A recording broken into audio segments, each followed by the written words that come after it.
අපි අද බ්‍රොකොලි වලින් රස කෑමක් හදමුද? මේකට ඕන වෙන්නේ බ්‍රොකොලි, චිකන්, බිත්තර. මුලින්ම මම මේ විදිහට බ්‍රොකොලි ටික පොඩියට කපා ගත්තා.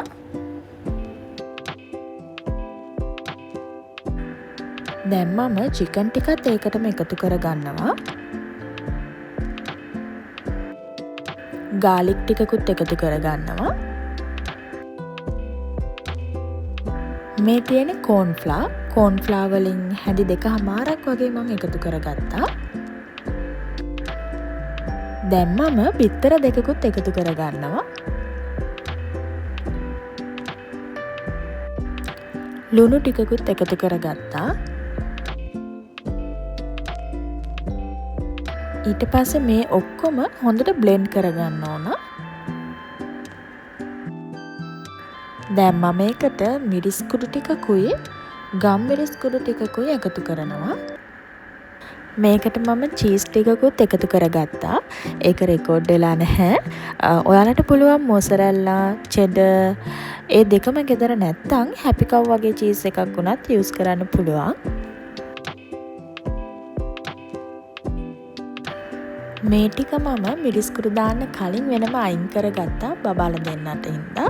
ඉතින් ඔයාලගෙත් සැරකන්නේ නැති කවුරු හරි ඉන්නවනම් මිරිස් කුඩු දාන්න කලින් ටිකක් වෙනම අයින් කරගන්න. මම පෑන් එක රත් වෙන්න තියලා ඒකට ඔලිව් ඔයිල් ටිකක් දාගත්තා. ඔයාලට මේකට කොකොනට් ඔයිල්, බටර් ඒ වගේ ඔයාලා කැමති ඔයිල් జాතියක් යූස් කරන්න පුළුවන්. ඔයිල් ටික රත් වෙද්දී මේ වගේ ස්පූන් එකකින් ටික ටික අරගෙන මේ වගේ හදාගන්න. මම මේක හදාගන්නේ ගොඩාක් අඩු ගින්දරේ. ඒකට හේතුව තමයි අපි චිකන් දාපු හින්දා චිකන් ටික හොඳට තැම්බෙන්න ඕනේ ඇතුලේ තියෙන ඒවා. ඒ නිසා පුළුවන් තරම් අඩු ගින්දරේම හදාගන්න. ඉතින් එක පැත්තක් බ්‍රවුන් කලර් වුණාට පස්සේ අනිත් පැත්ත හරවන්න. දෙපැත්තම බ්‍රවුන් කලර් වෙන්න ඕන.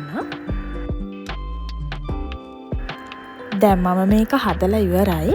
මේක ඇත්තටම හරිම ලේසියෙන් හදාගන්න පුළුවන් ගුණ වගේම හරිම රස කෑමක්. පොඩි බබාලට බර අඩු කරගන්න ඩයට් කරන කෙනෙක්ට මේ ඕනම කෙනෙක්ට කන්න පුළුවන්. ඉතින් ඔයාලත් අනිවාර්යෙන්ම හදලා බලලා කමෙන්ට් එකක් දාන්න.